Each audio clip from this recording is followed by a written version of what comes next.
Com relação à primeira questão de apropriação indébita, o que eu coloquei aqui é que a gente está estudando um modelo no qual a questão da apropriação indébita não vai se colocar. Porque você só vai ter crédito e imposto se você tiver pago. Então vai desaparecer. Vai desaparecer isso, porque qual é a diferença? No modelo que a gente está propondo pelo pagamento, não é que eu pago para o meu vendedor e depois o meu vendedor tem que recolher o recurso para o fisco. E se ele não recolher, pode se caracterizar como uma apropriação indébita. Então, na hora que eu pago ele, eu estou pagando automaticamente o fisco.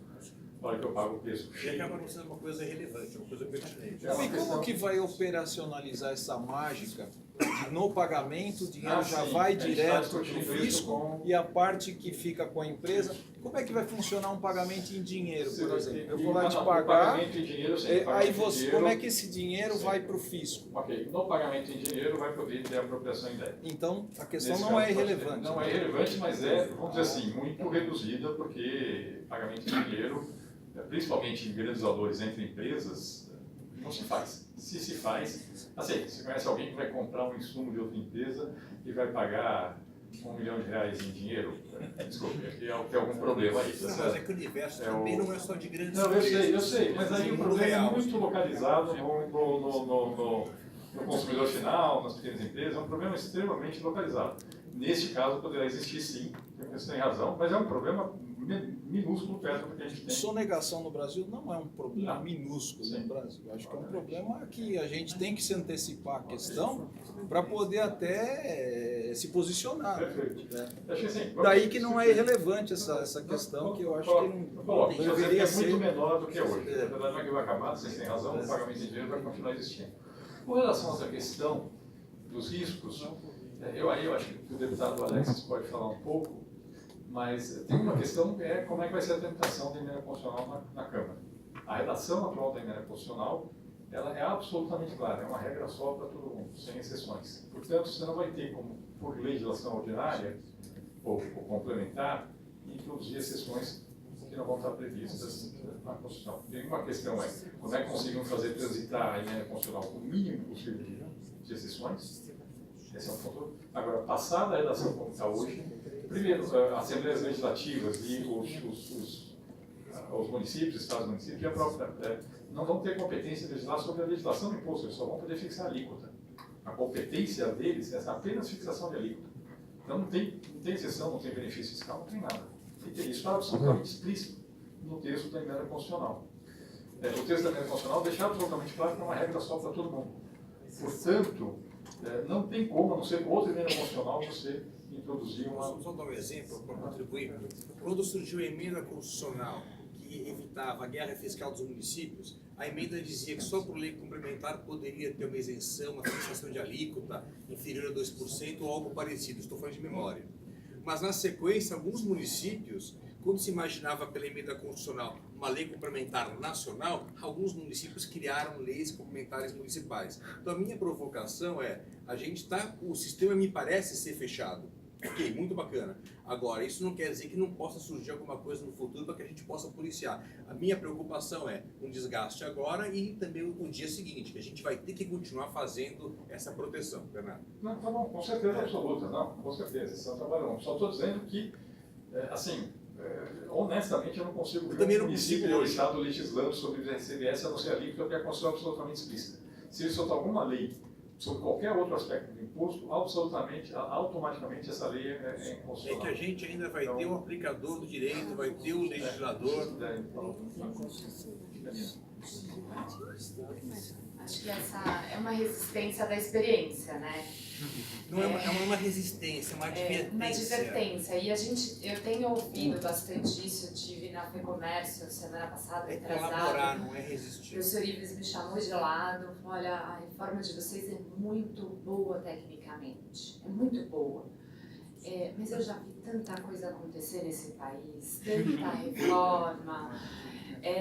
Quando veio o PIS/COFINS no acumulativo, então existe uma resistência porque falta credibilidade. Né? A gente vive uma crise de credibilidade geral. Então, fica essa pergunta, como acreditar que essa reforma então vai dar certo? E a gente tem um outro exemplo, né? Todos os planos econômicos que antecederam o Plano Real, por exemplo, geraram contencioso. Né? Mas por que o real foi um contencioso que morreu? Por que o simples é um contencioso que morreu? Porque também foi questionado o pacto federativo no simples, também foi questionado a unificação de impostos, porque deu certo. Então a gente acredita bastante que o sistema implementado, uma vez implementado, vai ser benéfico, que é um sistema de ganha-ganha. Eu estou favorável a isso. A minha preocupação é a divergência da experiência. Porque olhar para o contribuinte, olhar para o empresário e falar, puxa vida, uma situação absurda, o colheu e o judiciário também acabou não validando, é um desgaste muito grande. Minha preocupação é só como funciona, vai ser o day after. Porque esse é um projeto, me parece, que vai ser muito mais 10 anos. Longo, sim. Posso fazer um comentário aqui? O CECIF tem se preocupado bastante, de forma bastante pertinente, em caprichar nas notas técnicas. Né? Então o texto da lei é sequinho, enxuto, direto, objetivo. Né? Até um cabo de guerra lá sobre o quão simples deve ser o texto. Né? Primeira vez que eu falei desse tema com a PIC, até quando eu conheci, operações com bens e serviços. A primeira pergunta que você vai abrir tem 3 perguntas. O que são operações, o que são bens e o que são serviços. Né? Ele falou, como assim? Eu falei, é assim, de de contencioso, você constrói o termo em função do teu interesse. Agora, e eles, com essa preocupação de não fazer o texto demasiadamente detalhado, está caprichando nas notas técnicas com a expectativa de que a explicação na exposição de motivos ajude a elucidar o alcance daquele texto. Agora, o day after a gente nunca sabe. Eu lembro de uma lei do município de Aporá, eu até junto ela em alguns slides, em algumas aulas que eu dou, que é de brincadeira, mas isso foi uma realidade. A lei municipal alterando o artigo 26 ou 29 da Constituição Federal. Né? Então, esse texto existe, né? Está num slide lá que eu costumo apresentar. Ou seja, o dia seguinte a gente não tem controle. Né? O que tem que fazer é ter o texto legal, exposição de motivos, toda a discussão que envolve a criação daquela norma, e evidentemente abusos, desvios, distorções terão que ser solucionados do Poder Judiciário. Agora, o próprio mecanismo, Walter, em benefícios fiscais, ele é desmontado. Né? Porque se você muda a arrecadação para o destino, qual é o interesse da origem e dar um incentivo fiscal? Ele esvazia. Né? Não precisa nem proibir. Quem vai dar incentivo fiscal para você? Você vai mudar de município, de estado, para pagar 1% a menos de imposto no teu supermercado? Você não vai. Então o sistema ele desestimula. E ele passa a fazer com que haja uma realocação dos negócios naquelas regiões que têm uma vocação natural. O APIFACEM, por exemplo, que hoje ele não falou, é a questão dos frigoríficos. São Paulo dá um incentivo fiscal interessante para os frigoríficos. Então o frigorífico vai buscar o boi lá em Goiás, no Mato Grosso, traz o boi até São Paulo aqui pela estrada, né, na boleia do caminhão, na caçamba do caminhão, mata o boi aqui para poder ter o benefício fiscal. E ao mesmo tempo, o estado onde tem boi lá tem montadora de carro.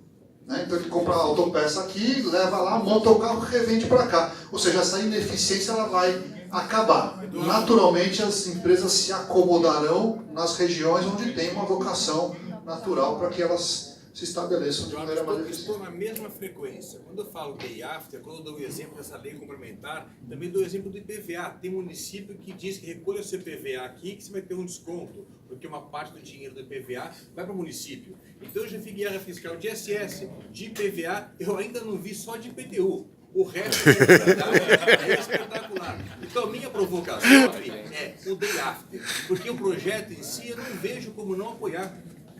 Todo mundo aqui é brasileiro. Eu faço uma segunda pergunta. O imposto sobre a renda vai ganhar importância na sequência?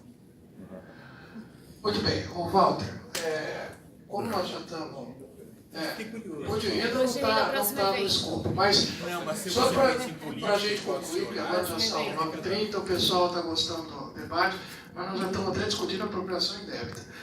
Então, olha, o pior problema da discussão da apropriação indébita é tributarista discutindo a apropriação indébita. Isso é um problema penal, não é tributário. Só que o tributarista ele gosta de discutir isso daí. Enfim, não vejo que tem apropriação indébita.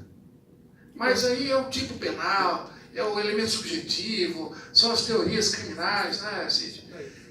Só estou te dando essa palavra para acalmar. Segundo, o day after, ele já existe há 100 anos. Nós convivemos com isso. Nós, Prúcio de Onocrio, pelo que Lazai. Então, Quando foi mudar para o sistema digital, eu vi todo mundo falar, ah, mas esse sistema digital é corrompido, nós temos um processo físico passando para o processo digital. Ninguém queria, né? Pois é, mas como eu vou lá e arranco, dou um comando lá e eu apago. Ué, o ministro Supremo confessou que houve um processo. Se pegar o processo físico inteiro, levava embora. O DEAP existe. O que nós aqui devemos avaliar é o seguinte: eu tenho o sistema atual e tenho uma proposta de sistema tributário, com todas as bruxas anteriores e posteriores. Ele é melhor? É. Não, não é. Vamos continuar com o atual. É essa a discussão. Mas, enfim, esses detalhes todos, eles vão acontecer. Eles vão acontecer, é óbvio. Então, para encerrar, sem aumentar o debate, eu passo a palavra aqui para o Eduardo, e eventualmente o Daniel, se quiser comentar, e agradecer a presença de todos vocês. E, mais uma vez, muito satisfeito de poder ter nessa mesa pessoas do quilate dos palestrantes que nós tivemos, trazê-los aqui para Campinas, com a boa vontade que eles vieram, com o ânimo que eles vieram, realmente é uma satisfação para todos nós. César, obrigado, mas antes da gente encerrar, acho que o deputado queria usar a palavra. Não é? Rapidamente. Mas prometam que não vai ter mais perguntas, senão vai aumentar a discussão. Mas a discussão lá, que vai passar nessa transição, na tramitação, é porque a esquerda vai querer entrar com uma série de pautas que eles gostam, que é tributar dividendos, tributar lanchas e helicópteros, tributar herança. Então, mas isso não tem nada a ver com a discussão desse projeto. Mas vai ser coisas que eles vão já querer fazer, o que eles chamam de justiça social, com o sistema tributário de outras coisas. Nós não vamos deixar essa discussão entrar, senão começa a perder foco e vira uma confusão. Mas, obviamente, nós também precisamos dos votos deles, né? Então isso aí é uma moeda. Chega uma hora vai ser uma moeda. Mas nós não vamos tentar deixar, não poluir a discussão. Então, só para botar a posição. Por favor. A Lina aqui só se manifestou que ela não é vermelha, ela também é uma alaranjada. A Lina, um ano atrás, ela estava sangue vivo.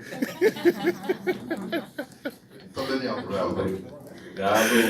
Só para finalizar, agradecendo, e vou transmitir ao Eduardo para que ele finalize, afinal ele que é o nosso presidente. Mas agradecendo a presença de todos mais uma vez, eu acho que é fundamental que a gente tenha espaço como esse para discutir um assunto tão importante como a reforma tributária e essa ideia trazida aqui pelo Bernardo Api.